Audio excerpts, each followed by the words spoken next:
Alright guys, let's keep the franchise going and talk about Day of the Dead, which is the third film in the franchise. And for me, this one I think it's so cool how each one of these movies does something different, and they're all directed by George A. Romero, the first six. It's really awesome that every one he does is different. Like the first one is out in the countryside in this house, abandoned house, where these people group together and fight off the zombies. And in Dawn of the Dead, it's in a shopping mall. And in this one, it's in an underground bunker, which is really awesome. And I love how every film has all these different locations that to me always keeps this a fresh franchise, even though there are a few I don't like. But I think that they make this, it makes it a fresh franchise where like you don't, even though it's the same kind of story, I think that it works because it does different locations where it's got a different color palette, or it's got something that makes it look different, or even a different tonal difference. Like Dawn of the Dead is different than this one, where in Dawn of the Dead it was more humorous. This one is not as humorous, but it's just funny that he changes it in every single one, which I appreciate and enjoy because he makes this series fresh. Also, I love that these characters already know what to do. Like, they're trapping zombies, like, in this underground bunker, like, in these locations where they put, like, bars around them and trap them. That is really creative and really awesome that they have the upper hand. But the negative for these characters, and it's a horror movie, you're going to have this, is there are a lot of horrible, arrogant characters where the characters in this, like, especially Rhodes is so unlikable, but his performance is so great. That is a great example of an unlikable character in horror, and it works so well in this movie. And of course he's like misogynistic too, and like all these things where like he is just a horrible human being, which I think is really, it makes you hate him, but his performance is done so well by the guy who played him. I really enjoy that. And I really like the character Sarah. I think she's a great character that lives through the movie. I really enjoy her a lot, and she's such a badass character, and she doesn't take shit from anybody because she's a woman in, I think, a men-only seeming location, because it seemed like there weren't that many women at all. It was just her.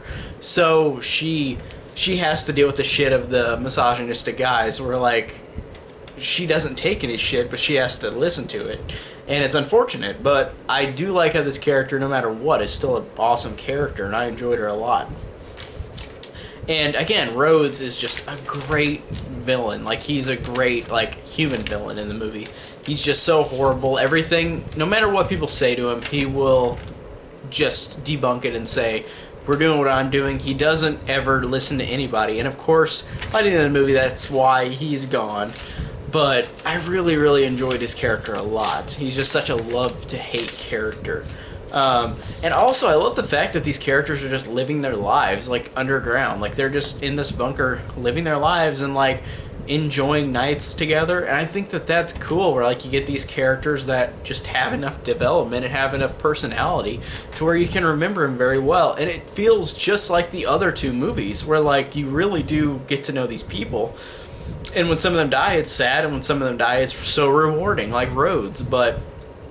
Or the main character Sarah, where like you really do like her and feel for her, and I really do appreciate that. And I really enjoy like the scientist studying the zombies, like having one with a chain on its neck, trying to get him to do things in his past life, like talk on the phone to somebody, where he put the phone up to the zombie's head, and he'd almost say something, but he doesn't. I think that's really cool, and I love how they interpret zombies in this one, even though they're the same as the other two movies.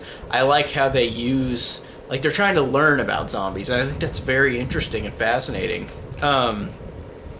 Now, in terms of the gore of this movie, like, it's great gore, but it doesn't feel as much of a standout as it did in Dawn of the Dead, where in Dawn of the Dead it's more about that.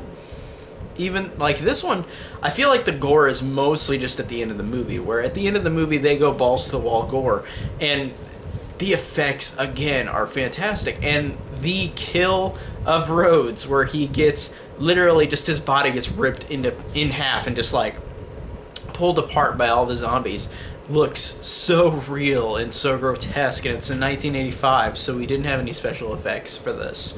And it's truly it's truly just such a great set of kills and gore in this movie, and I really love that as well. And like I said, the gore doesn't feel like the big focal point of the movie, but it works very well. It feels like there was more gore in Dawn, but still, this one has great gore as well towards the end of the movie.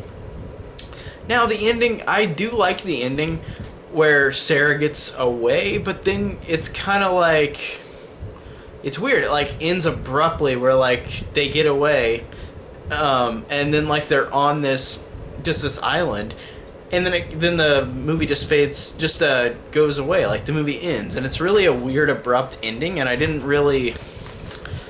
dislike it, but I'm like, oh, that's kind of abrupt. Like she wakes up from a dream of being almost killed, and she survives, and John survives, and they both are just alive. And I did like that. I appreciated that it wasn't as ambiguous as the other two movies, but I thought it was just a strange ending for like the last like couple seconds, because like she wakes up from like, and then she's just fine, which I appreciate liking to see her live, but it's just kind of a weird ending. It was kind of strange, but that still doesn't take away from the fact that this is a great movie, and this trilogy so far, these films, the first three movies, to me are really, really fantastic, and I forget how I feel about the other ones, but the first three I remember loving, and I'm so glad that I still love the first three Living Dead movies, because they're all fantastic, and this one, even though it's got a weird, like, ending, it's still a fantastic movie, and I love it, just like the other two. So